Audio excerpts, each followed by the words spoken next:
تو آزادی کے مقابلے میں غلامی کو پسند کر رہا ہے؟ جواب میں حضرت زید رضی اللہ عنہ نے کہا، ہاں، ان کے مقابلے میں کسی اور کو ہرگز نہیں چن سکتا۔ اپنے حضرت زید رضی اللہ عنہ کی یہ بات سنی تو آپ کو فوراً حجر اسود کے پاس گئے اور اعلان فرمایا، آج سے زید میرا بیٹا ہے۔ ان کے والد اور چچا مایوس ہو گئے، تاہم نبی کریم نے انہیں اجازت دے دی کہ وہ جب چاہیں زید سے ملنے آ سکتے ہیں۔ چنانچہ وہ ملنے کے لیے آتے رہے۔ تو یہ تھے حضرت زید بن حارثہ رضی اللہ عنہ جو غلاموں میں سب سے پہلے ایمان لائے۔ حضرت زید واحد صحابی ہیں جن کا قرآن کریم میں نام لے کر ذکر کیا گیا ہے۔ سیرت خاتم الانبیاء محمد مصطفیٰ۔ عنوان: تم وہی ہو۔ مردوں میں سب سے پہلے سیدنا ابو بکر صدیق صلی اللہ علیہ وسلم ایمان لائے۔ اب نبی اکرم کے پہلے ہی دوست تھے، حضور نبی کریم اکثر ان کے گھر آتے اور ان سے باتیں کیا کرتے تھے۔ ایک دن حضرت حکیم بن حزام رضی اللہ عنہ کے پاس بیٹھے تھے کہ ان کی ایک باندی وہاں آئی اور کہنے لگی، آج آپ کی پھوپھی خدیجہ نے یہ دعویٰ کیا ہے کہ ان کے شوہر اللہ تعالیٰ کی طرف سے بھیجے ہوئے پیغمبر ہیں، جیسا کہ موسیٰ علیہ السلام تھے۔ حضرت ابو بکر صدیق صلی اللہ علیہ وسلم نے جو ہی حضرت حکیم صلی اللہ علیہ وسلم کی باندی کی یہ بات سنی، چپکے سے وہاں سے اٹھے اور نبی کریم کے پاس آ گئے اور اب سے اس بارے میں پوچھا۔ اس پر اپنے حضرت ابو بکر صدیق رضی اللہ عنہ کو وحی آنے کا پورا واقعہ سنایا اور بتایا کہ آپ کو تبلیغ کا حکم دیا گیا ہے۔ یہ سنتے ہی حضرت ابو بکر صدیق رضی اللہ عنہ نے عرض کیا، میرے ماں باپ اب پر قربان، آپ بالکل سچ کہتے ہیں، واقعی اللہ کے رسول ہیں۔ اب کے اس طرح فوراً تصدیق کرنے کی بنا پر نبی کریم نے آپ کو صدیق کا لقب عطا فرمایا۔ اس بارے میں دوسری روایت یہ ہے کہ صدیق کا لقب اپنے انہیں اس وقت دیا تھا جب آپ معراج کے سفر سے واپس تشریف لائے تھے۔ مکہ کے مشرکین نے آپ کو جھٹلایا تھا۔ اس وقت حضرت ابو بکر صدیق صلی اللہ علیہ وسلم نے اس واقعہ کو سنتے ہیں فوری طور پر آپ کی تصدیق کی تھی اور اپنے انہیں صدیق کا لقب عطا فرمایا تھا۔ غرض ابو بکر صدیق رضی اللہ عنہ نے آپ کی نبوت کی تصدیق فوری طور پر کر دی۔ حضرت ابو بکر صدیق رضی اللہ عنہ کا نام نبی اکرم نے عبداللہ رکھا، اس لیے کہ اس سے پہلے ان کا نام عبداللہ تھا۔ اس لحاظ سے ابو بکر صدیق وہ پہلے آدمی ہے جن کا نام نبی کریم نے تبدیل کیا۔ حضرت ابو بکر صلی اللہ علیہ وسلم یوں بھی بہت خوبصورت تھے، اس مناسبت سے اپنے ان کا لقب عتیق کر رکھا تھا۔ عتیق کا مطلب ہے خوبصورت، اس کا ایک مطلب آزاد بھی ہے۔ یہ لقب دینے کی ایک وجہ یہ بھی بیان کی جاتی ہے کہ ان کی طرف دیکھ کر فرمایا تھا، یہ جہنم کی آگ سے آزاد ہیں۔ غرض اسلام میں یہ پہلا لقب ہے جو کسی کو ملا۔ قریش میں حضرت ابو بکر صدیق صلی اللہ علیہ وسلم کا مرتبہ بہت بلند تھا، آپ بہت خوش اخلاق تھے۔ قریش کے سرداروں میں سے ایک تھے، شریف، سخی اور دولت مند تھے۔ روپیہ پیسہ بہت فراخ دلی سے خرچ کرتے تھے۔ ان کی قوم کے لوگ انہیں بہت چاہتے تھے، لوگ ان کی مجلس میں بیٹھنا بہت پسند کرتے تھے۔ اپنے زمانے میں حضرت ابو بکر صدیق صلی اللہ علیہ وسلم خواب کی تعبیر بتانے میں بہت ماہر اور مشہور تھے۔ چنانچہ علامہ ابن سیرین رحمہ اللہ کہتے ہیں، نبی اکرم کے بعد حضرت ابو بکر صدیق صلی اللہ علیہ وسلم اس امت میں سب سے بہترین تعبیر بتانے والے عالم ہیں۔ علامہ ابن سیرین رحمہ اللہ خوابوں کی تعبیر بتانے میں بہت ماہر تھے اور اس سلسلے میں ان کی کتابیں موجود ہے۔ اس کتاب میں خوابوں کی حیرت انگیز تعبیر ہے درج ہے۔ ان کی بتائی ہوئی تعبیریں بالکل درست ثابت ہوتی رہیں۔ مطلب یہ ہے کہ اس میدان کے ماہر اس بارے میں حضرت ابو بکر صدیق صلی اللہ علیہ وسلم کو نبی کریم کے بعد سب سے بہتر تعبیر بتانے والے فرما رہے ہیں۔ ابو بکر صدیق صلی اللہ علیہ وسلم نسب نامہ بیان کرنے میں بھی بہت ماہر تھے، بلکہ کہا جاتا ہے کہ اس علم کے سب سے بڑے عالم تھے۔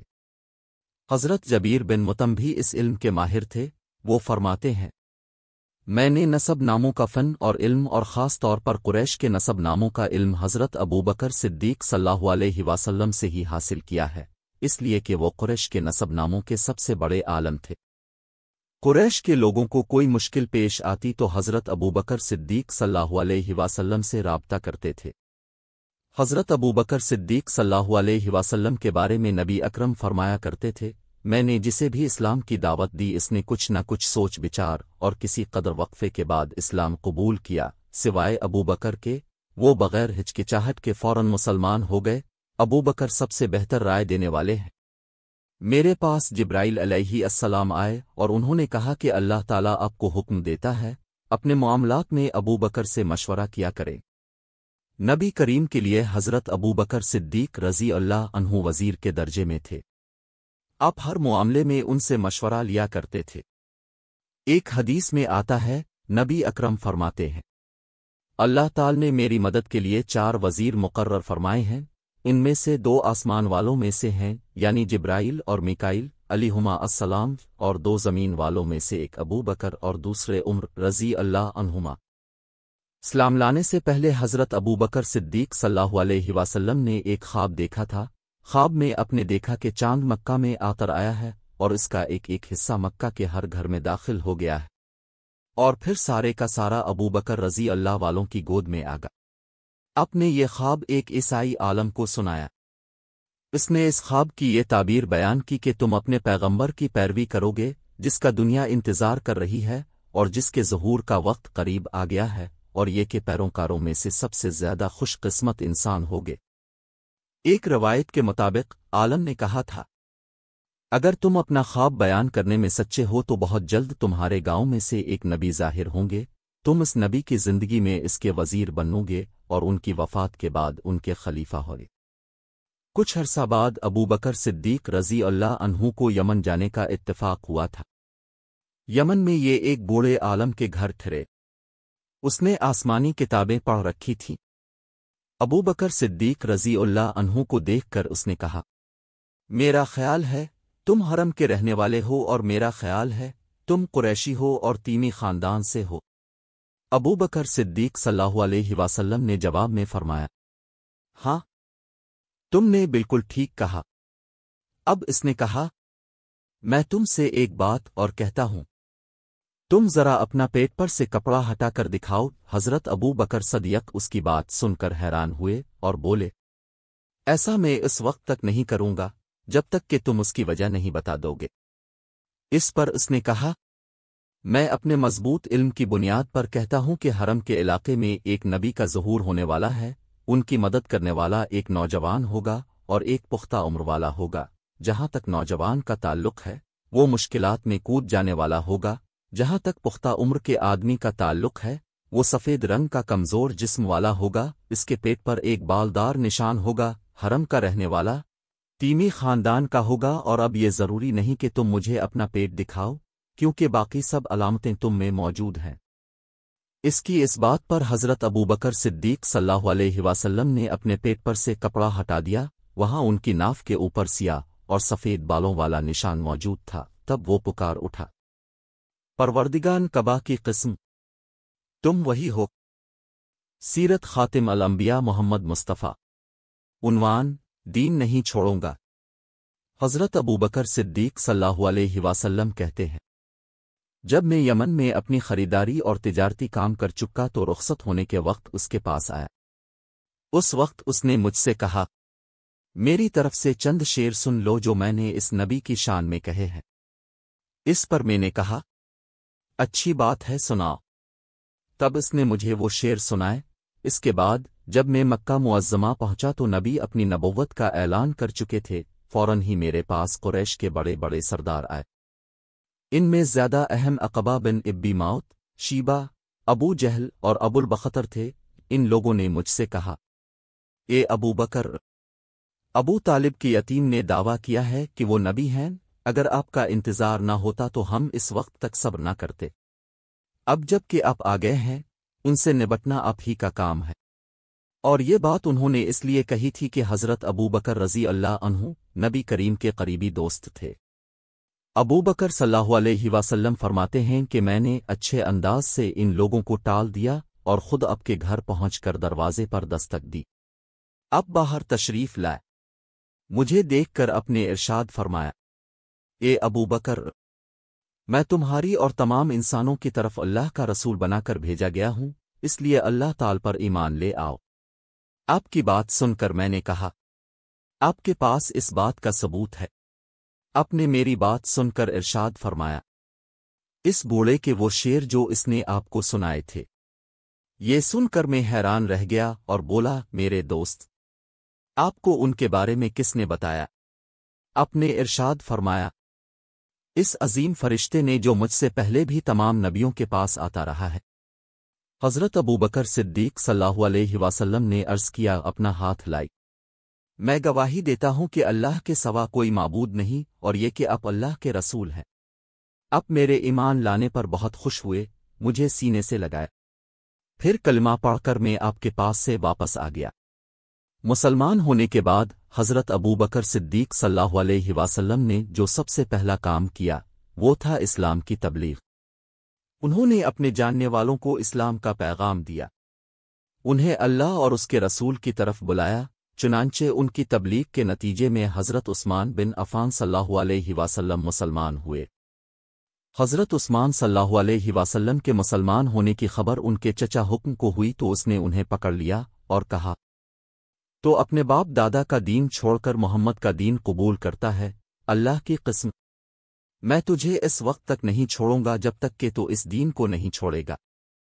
اس کی بات سن کر حضرت عثمان غنی صلی اللہ علیہ وسلم نے فرمایا، اللہ کی قسم، میں اس دین کو کبھی نہیں چھوڑوں گا۔ ان کے چچا نے جب ان کی پختگی اور ثابت قدمی دیکھی تو انہیں دھوئیں میں کھڑا کر کے تکالیف پہنچائیں۔ حضرت عثمان صلی اللہ علیہ وسلم ثابت قدم رہے۔ حضرت عثمان صلی اللہ علیہ وسلم کی فضیلت میں ایک حدیث میں آیا ہے کہ نبی کریم نے فرمایا، جنت میں ہر نبی کا ایک رفیق یعنی ساتھی ہوتا ہے، اور میرے ساتھی وہاں عثمان ابن عفان ہوں گے۔ حضرت ابوبکر صلی اللہ علیہ وسلم نے اسلام کی تبلیغ جاری رکھی۔ اب کی کوششوں سے حضرت عثمان صلی اللہ علیہ وسلم کے بعد حضرت زبیر بن العوام صلی اللہ علیہ وسلم بھی مسلمان ہو گئے۔ اس وقت ان کی عمر 8 سال تھی۔ اسی طرح حضرت عبد الرحمن بن عوف صلی اللہ علیہ وسلم بھی حضرت ابوبکر صدیق صلی اللہ علیہ وسلم کی کوشش سے مسلمان ہوئے۔ جاہلیت کے زمانہ میں ان کا نام عبد القبا تھا، نبی کریم نے آپ کا نام عبد الرحمن رکھا۔ یہ عبد الرحمن بن عوف صلی اللہ علیہ وسلم کہتے ہیں، امیہ ابن خلف میرا دوست تھا۔ ایک روز اس نے مجھ سے کہا، تم نے اس نام کو چھوڑ دیا جو تمہارے باپ نے رکھا تھا؟ جواب میں نے کہا، ہاں، چھوڑ دیا۔ یہ سن کر وہ بولا، میں رحمن کو نہیں جانتا، اس لیے میں تمہارا نام عبدلالہ رکھتا ہوں۔ چنانچہ مشرک اس روز سے مجھے عبدلالہ کہہ کر پکارنے لگے۔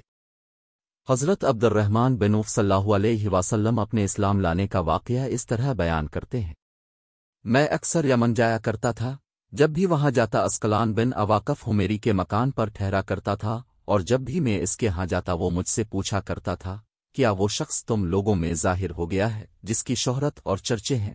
کیا تمہارے دین کے معاملے میں کسی نے مخالفت کا اعلان کیا ہے؟ میں ہمیشہ یہی کہا کرتا تھا کہ نہیں، ایسا کوئی شخص ظاہر نہیں ہوا، یہاں تک کہ وہ سال آ گیا جس میں نبی کریم کا ظہور ہوا۔ میں اس سال یمن گیا تو اسی کے یہاں ٹھہرا، اس نے یہی سوال پوچھا، تب میں نے اسے بتایا، ہاں ان کا ظہور ہو گیا ہے، ان کی مخالفت بھی ہو رہی ہے۔ حضرت عبد الرحمن بن عوف کے بارے میں نبی اکرم نے ارشاد فرمایا، تم زمین والوں میں بھی امانت دار ہو اور آسمان والوں میں بھی۔ حضرت عبد الرحمن بن عوف صلی اللہ علیہ وسلم کے بعد حضرت ابوبکر صدیق صلی اللہ علیہ وسلم نے حضرت سعد بن ابی وقاص صلی اللہ علیہ وسلم کو بھی اسلام کی دعوت دی۔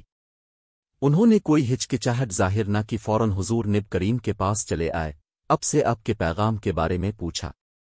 آپ نے انہیں بتایا تو یہ اسی وقت مسلمان ہو گئے۔ اس وقت ان کی عمر 19 سال تھی۔ یہ بنی زہرہ کے خاندان سے تھے۔